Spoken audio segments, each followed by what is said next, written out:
Now that's good history. You've seen that picture of George Washington crossing the Delaware, right? I have. Yeah, I know that one pretty well. What if I tell you our honoree today actually crossed the river before Washington did? Everybody sees the picture. Everybody knows the painting. But this man crossed the river before him so that he could get on shore easily. I had no idea. Because nobody knows that someone crossed the Delaware before him. Because they see the painting and they always say, wow, look at George Washington crossing the Delaware. My honoree today crossed before him and paved the way so that when he came over, that the side would be clear and he would be unharmed. Hey, you in the back. Come on over here. Grab a bar stool. Grab your favorite beverage. I have a story to tell you. Let's toast some history. Hello, everybody. Welcome to a toast to history. Today, my honoree is James Monroe, our 5th President of the United States. I've learned in the past week things I never knew about James Monroe that I'm about to share with you today. And he's a founding father. 5th President of the United States. So, I got to up the bar a bit. So, old reliable, got me through many times, but you know, you're going to take a bench seat today.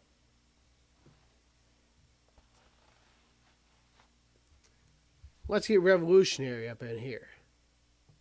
Let me tell you what you don't know about James Monroe. James Monroe was the 5th President of the United States. He was simultaneously the U.S. Secretary of State and the U.S. Secretary of War. He was twice Governor of Virginia, the 12th and the 16th. He was United States Minister to the United Kingdom. He was the United States Minister to France. He was a Senator of the U.S. from Virginia. He was a delegate of Virginia to the Congress of the Confederation. This was the Congress that decided on the U.S. Constitution. His military service, he served in the Army with multiple ranks.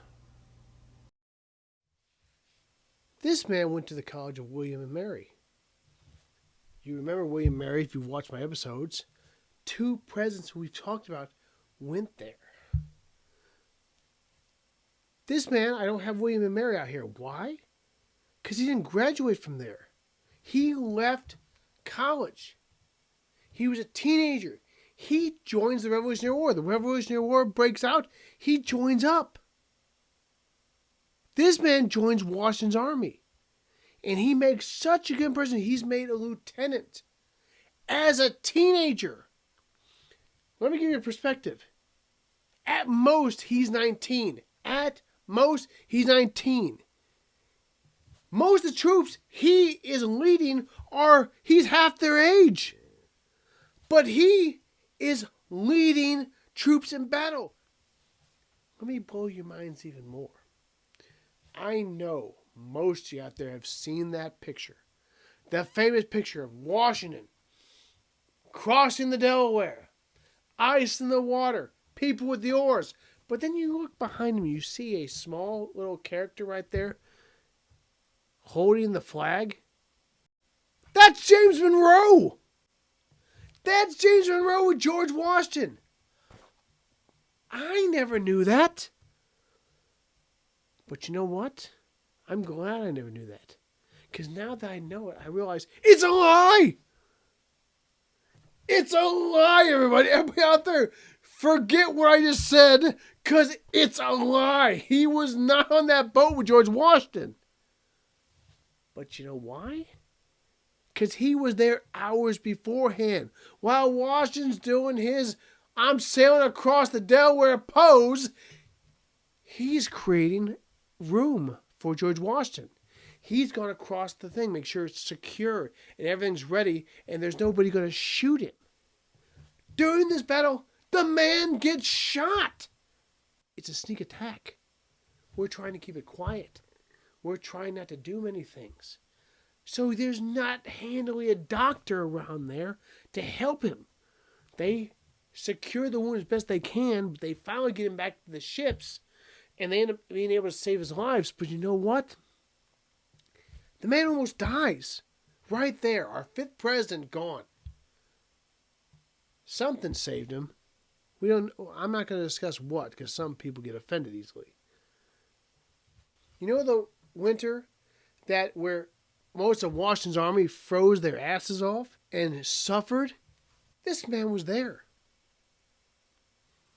The Hours of Confederation were before the Constitution. Many didn't like it because it gave no power, basically, to the federal government. And they're like, it's not working. The federal government can't do anything. So we need to make a better one. So they call everybody out to say, no, we need to redo this and take a look at it. They end up ripping it up. They rip up the document like, no, we got to start over. This has too many problems to fix. This man doesn't like the original version. Doesn't like it. Feel there's too many restrictions. And he's from Virginia, so therefore he likes states' rights. So as they're talking Bill of Rights, he still signs it. Be like, you know what? It's on the table. I feel this is best for the country, and he does it. Every president of the United States has put their hand on a Bible, raised their right hand, and said, I promised to uphold and defend the Constitution of the United States. He was no different. He did as well. He was our 5th president of the United States, but he was the last of the presidents to sign the document that he promised to uphold and defend. And he did not agree with it. Way to go, James. Way to do what was best for the country and not best for you. The year is 1816.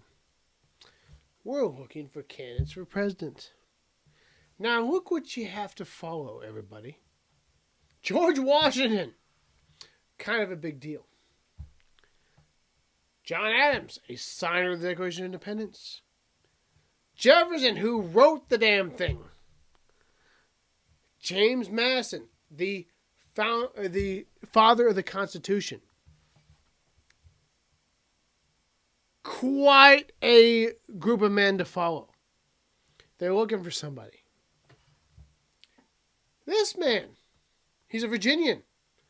3 out of the last 4 have been Virginians. All right, check the box. Man served with George Washington in the Revolutionary War. Check the box. Man was very good friends with James Madison. Check the box.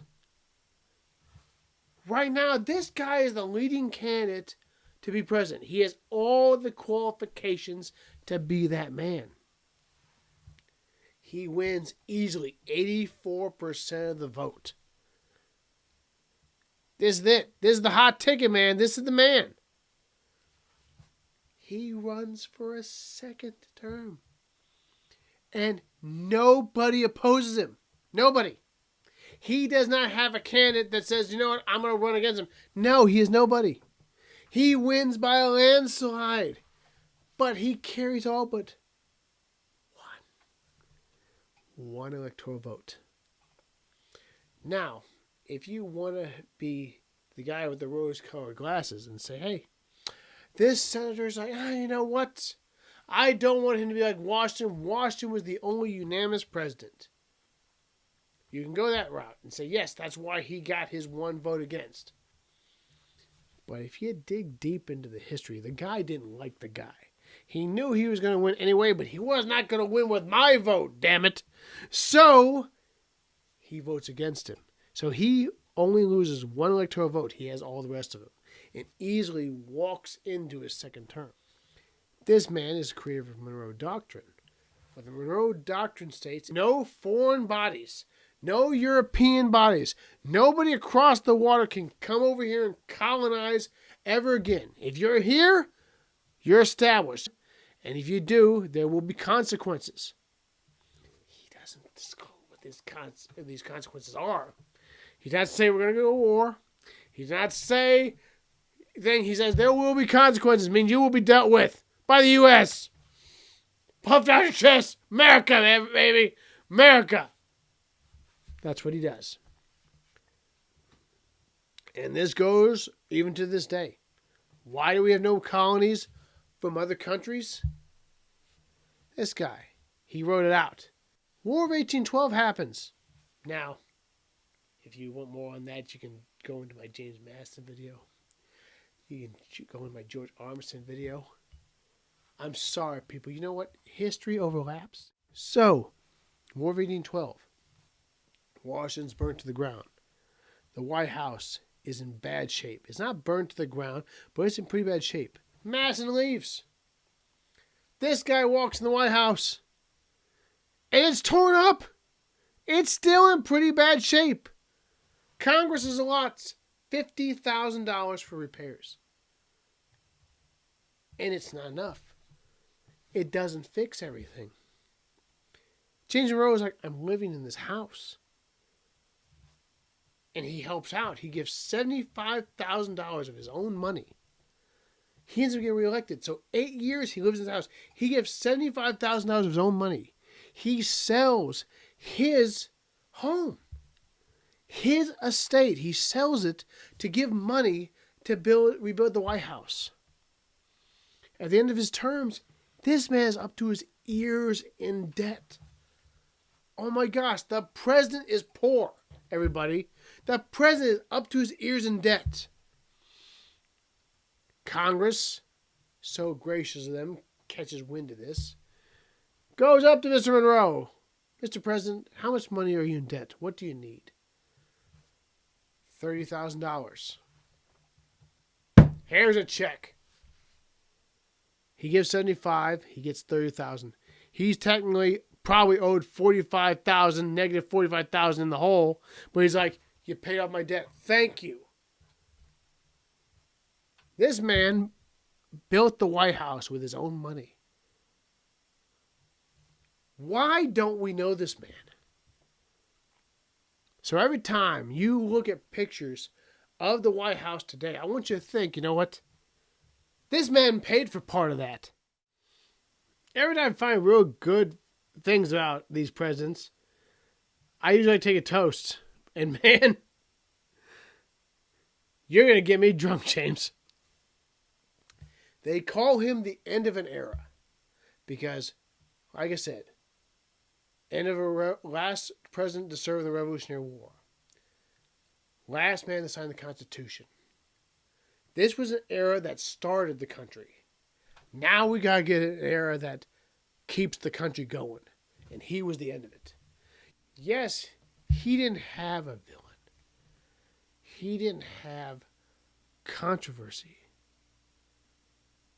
But what's wrong with that? What's wrong with that? James Monroe, I don't want you to ever forget this man because I won't. Raise a toast to James Monroe. I am sorry. I did not know this man as much as I do today. I'm sorry for that. He was the end of an era, and he's the forgotten member of that era. We know Washington, we know Adams, we know Jefferson, we know Madison, we know these people. We forget him. He's at the end and we forget him. That needs to stop today. Every one of you needs to remember this man. This man did a lot for this country. Can't we just say, James, you did a good job. Attaboy. That's the American way. Woo! Why can't we do that? They give Monroe a lot of heck. Like, you didn't really do anything.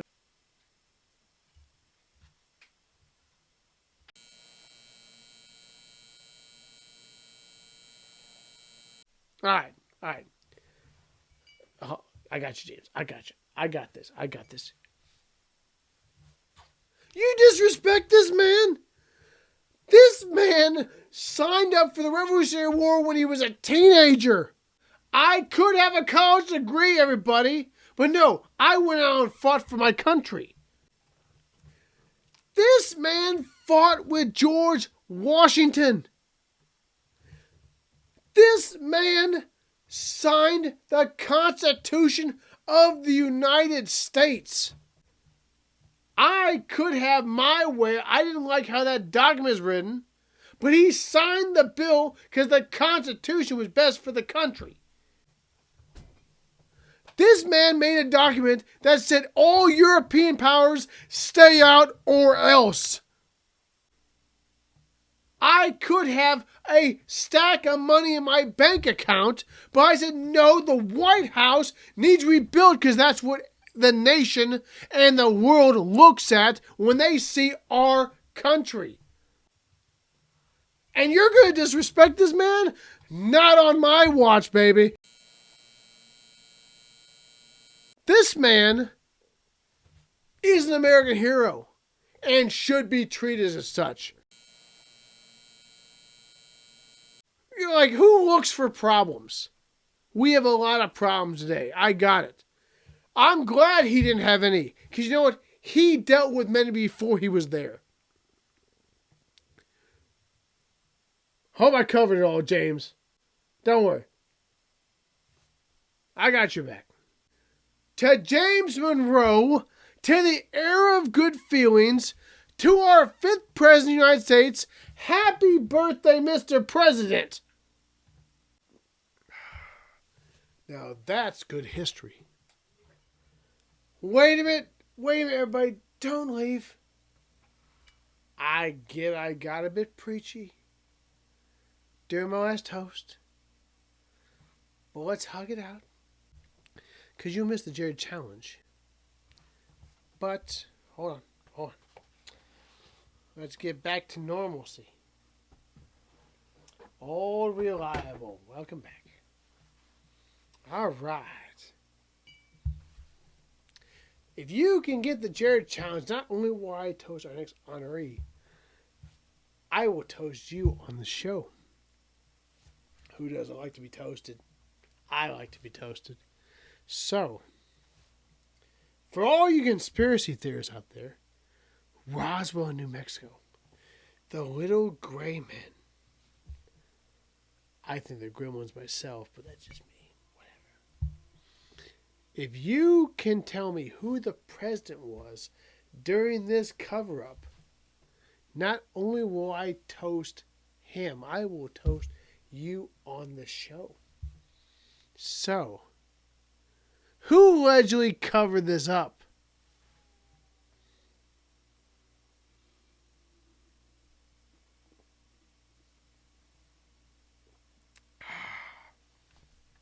Let's see who knows their history. So Jared's mad at me. Lights on good. Jared's mad at me. Because we did this. Go ahead, tell for this outtake. I want you to tell what happened. We've done at least 4 takes now with no microphone. So basically, Can you hear that? all my work Mine for too. nothing. And this goon right here. All he did, guess what? You didn't do a damn thing. I love this big paperweight over here. Right. Hey, how's it going, man, for the 18th freaking time? Shut up. And now it's going to be 19.